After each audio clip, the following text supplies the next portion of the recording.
Hello, biology students. Mrs. Smith here. Today we're going to be talking about performing dihybrid genetic crosses. If you look at the background information, it says a dihybrid cross involves utilizing a Punnett square to predict the chance of the inheritance of two traits at the same time.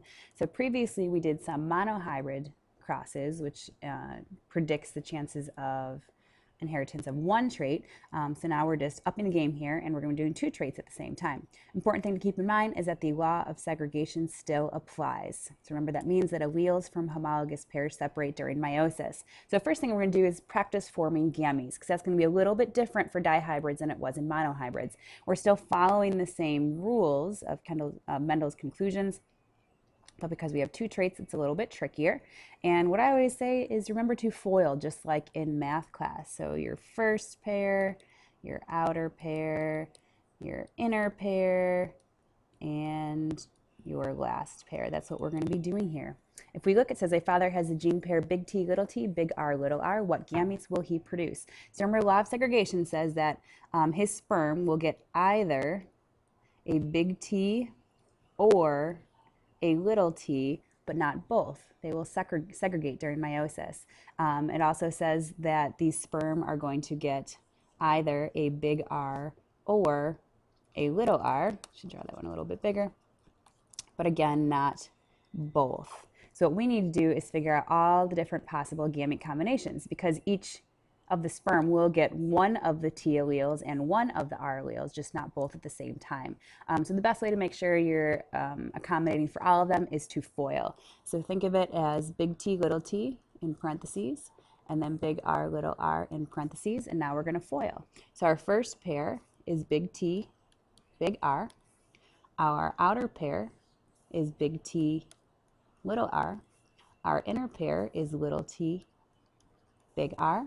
And our last pair is little t, little r. So those are all the possible combinations of alleles for this original gene pair. All right, let's look at number 2. A mother has a gene pair big F, little h, little h. What gametes will she produce?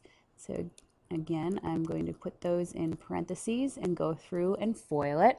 So my first pair is big F, little h. My outer pair is big F, little h. My inner pair is little f, little h, and my last pair is little f, little h. Now, if you notice, some of these are exact repeats of the others. Later on, it's going to be easier if we don't have duplications. So just out of habit, I'm going to cross off those two because they're identical.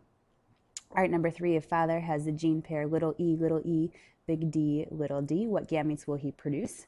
I want you to stop or pause this video and try it out on your own.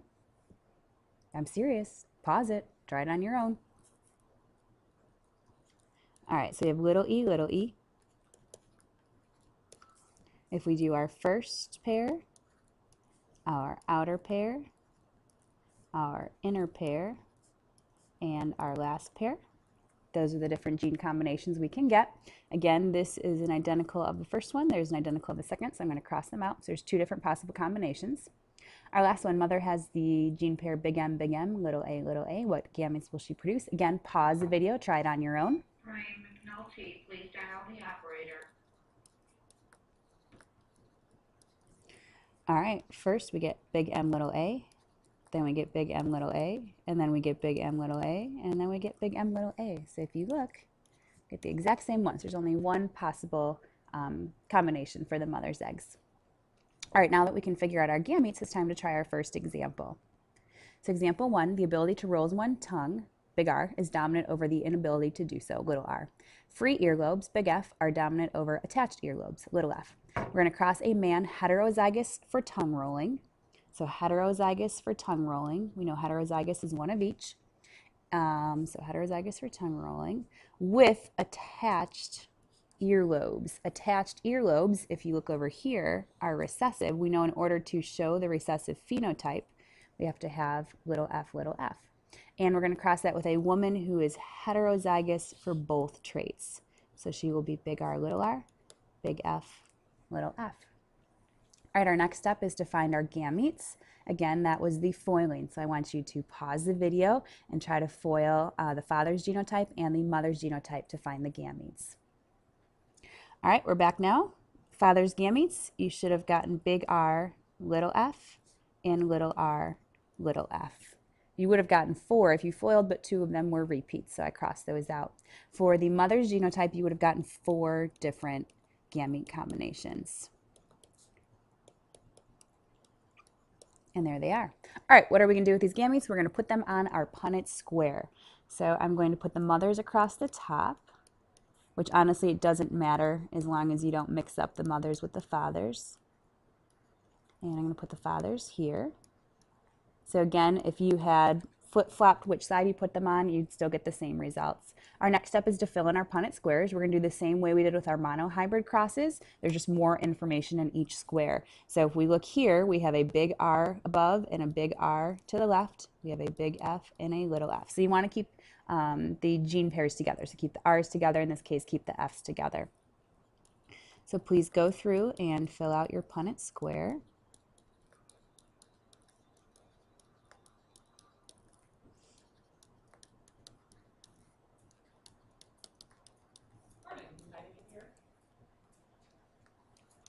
Once your Punnett square is filled out, then you can start finding your ratios.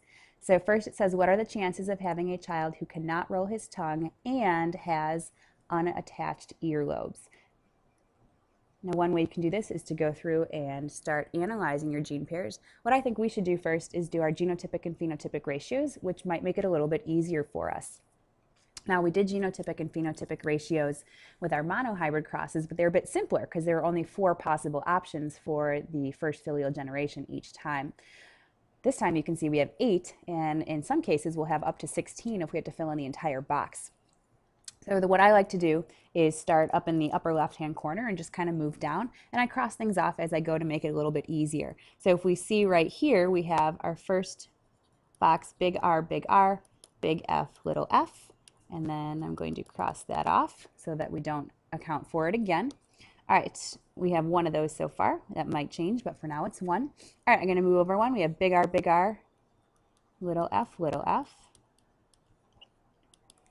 Let's go here. If you look, we've got this double heterozygous here and here. So we have 2 big R, big F, little f's. All right, let's keep moving. So we've got big R, little f, little f. We have 1 here, and we have another 1 here. So we have 2 of those. All right, what do we have left? We've got little, big little. There's only 1 of those. So I'm going to put that on the next line. And our last box right here, all recessive. So 1, little, all the way across. Now, a good idea to double check is to go through and count up your ratio. So we have 1, 2, 3, 4, 5, 6, 7, 8. And that makes sense because we filled out 8 boxes. There were 8 potential offspring choices. All right, phenotypic ratio. We're now going to physically describe what's going on here.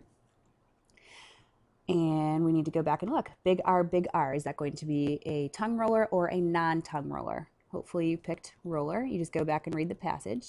So they're going to be a tongue roller. And big F, little f, is that going to be attached or free lobes? Again, we're just going up here. Free lobes are dominant. So big F, little f is going to give us free lobes. And I'm just going to go like that so we know we already used that one. All right, let's look at our next one. Big R, we know is going to be a roller. Little f is attached. So far we have 1 child who can roll their tongue but has attached earlobes. All right, I'm going to temporarily cross that one off so we know we already used it. All right, big R, that's going to be a roller. Big F, little f, that's going to be free lobes. We already have roller free, so we just need to add more onto that. So we had 2 of those. So we need to add 2 plus the 1 we already had. So far we've got 3 who can roll their tongue and have free earlobes. All right, let's look at our next one. We have big R, little f. So that's a tongue roller with attached earlobes, which again, we already started that category. So we just need to add on. We have 2 additional ones. Come on, erase. There we go. So now we have 3 rollers with attached earlobes. All right, let's move on. We have little r. That's a non-roller. That's recessive. Big F, little f is free lobes. So we have 1 non-roller with free earlobes. All right, let's look at our last genotype here. Little r is going to be a non-roller. Little f is going to be attached earlobes. So we don't have that category yet, so we need to add it with, oops, sorry, not free lobes, with attached lobes. So in general, you can see the phenotypic and genotypic ratios are much more tedious than our monohybrid crosses, but all it is interpreting your information. So it's not difficult, it just takes time to get through it all. Now let's go back and answer the questions. A, chances of having a child who cannot roll his tongue and has unattached earlobes. So we're looking for a non-roller who has unattached earlobes, so with free earlobes. So let's look for non-roller free. That's this guy right here. So the chances are 1 out of how many? Well, we had 3, 6, 7, 8. 1 in 8 chance of having a non-roller with free earlobes. All right, B, how many different phenotypes are possible? Well, we had roller free, roller attached, non-roller free, non-roller attached. There are 4 different phenotypes possible. All right, C, what is the percent of offspring who can roll their tongues? Let's look. So we need to look for our rollers. We have 3 rollers and 3 more. So 6 out of 8 rollers. So if you convert that into a percentage, 6 out of 8 is 75%. All right, that's it for practice problem number 1. Next video, we'll go through a couple more of the problems.